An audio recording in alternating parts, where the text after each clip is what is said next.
You spend hundreds of dollars on cedar lumber and premium soil and carefully plant your spring tomatoes. For 3 weeks, everything looks perfect, but right when they should be blossoming, they hit an invisible wall. The lower leaves turn a sickly yellow, the stems stop growing, the entire plant looks like it's starving. Your first instinct is to reach for the fertilizer or maybe water it a little more. But doing either of those things right now will actually kill your plants faster. The real problem isn't a lack of nutrients or water. The problem is a hidden structural mistake at the bottom of your raised bed that is quietly suffocating your roots. Today, I'll show you exactly what this mistake is, the surprising physics of how water actually moves through soil, and the exact steps to fix it.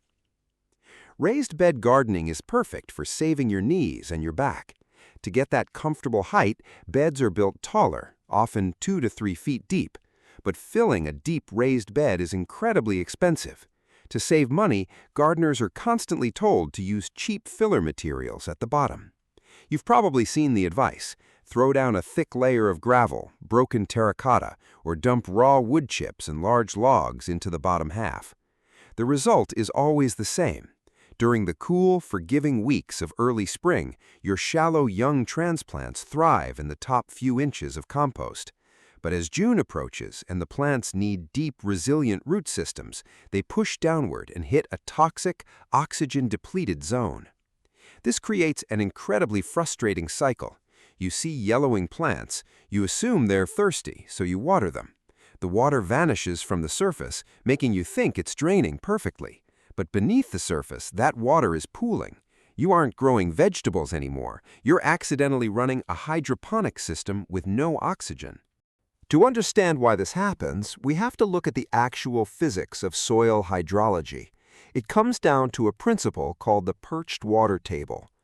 Human logic tells us that water flows through gravel faster than dirt, so putting rocks at the bottom should improve drainage.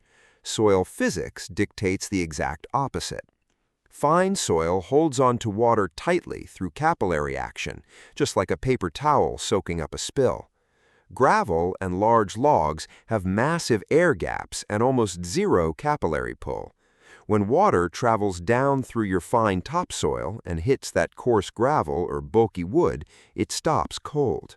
The fine soil refuses to let the water go into the large air gaps below.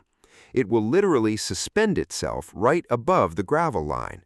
It will not drain until the soil above it is completely saturated. You've essentially built a bathtub inside your raised bed.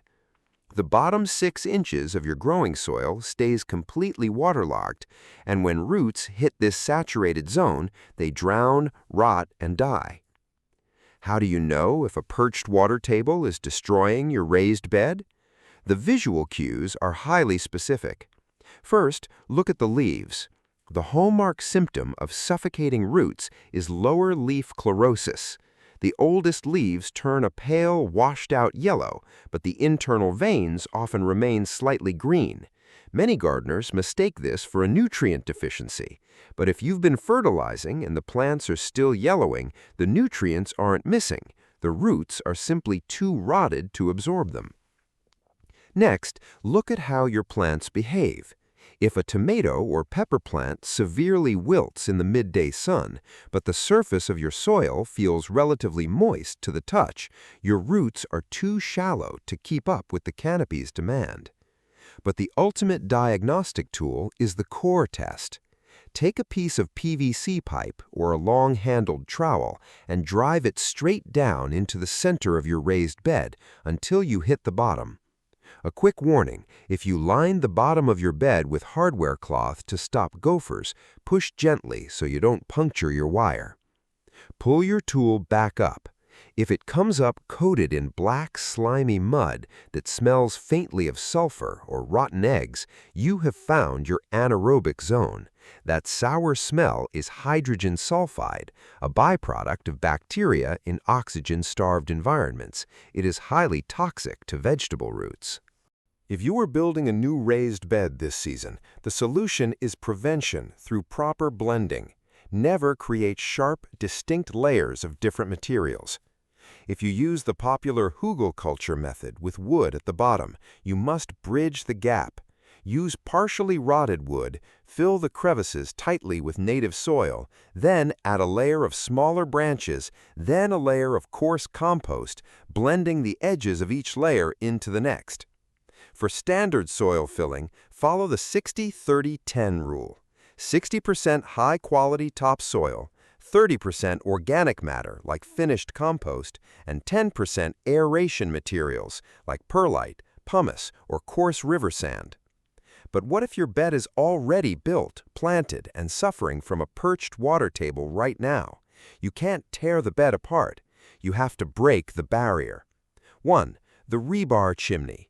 Carefully push a piece of rebar or a thick wooden stake deep into the soil between your plants, driving it all the way through the bottom gravel or wood layer. Wiggle it to create vertical drainage chimneys. Fill these narrow holes with coarse sand. This creates a continuous capillary column that tricks the water into flowing downward, breaking the surface tension. 2. The broad fork blend. At the end of the season, when the bed is empty, use a heavy broad fork. Drive the tines deep past the soil line and into whatever coarse material is at the bottom. Rock it back and forth. You are manually blending that sharp boundary, forcing fine soil into the coarse gaps and restoring vertical drainage for next year. This brings us to a massive internet gardening myth that refuses to die: filling raised beds with pure 100% bagged compost.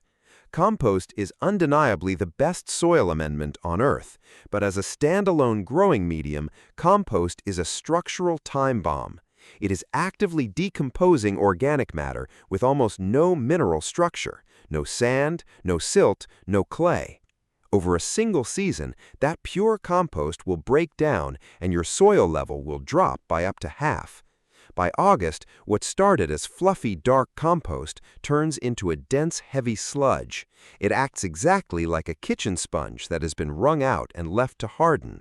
Water will simply pool on top or run down the cracks along the wooden sides of the bed, bypassing the root zone completely.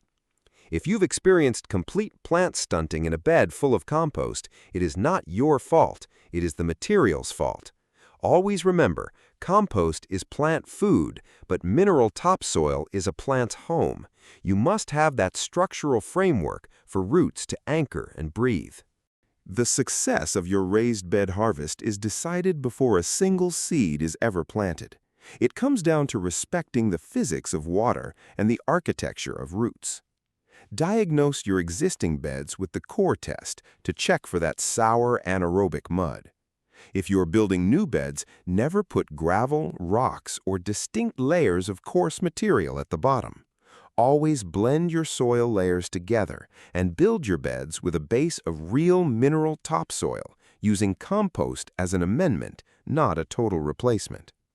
When you give your plants a deep, well-draining, uniform soil profile, they will push roots 3 feet down, easily surviving heat waves and drought with half the watering.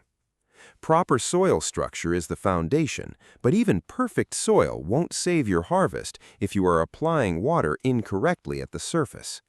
Deep watering is a completely misunderstood science of its own. To see exactly how long you actually need to run your drip irrigation to reach the bottom of those roots, watch the video on your screen right now. We cover the exact timing and methods to guarantee deep root growth.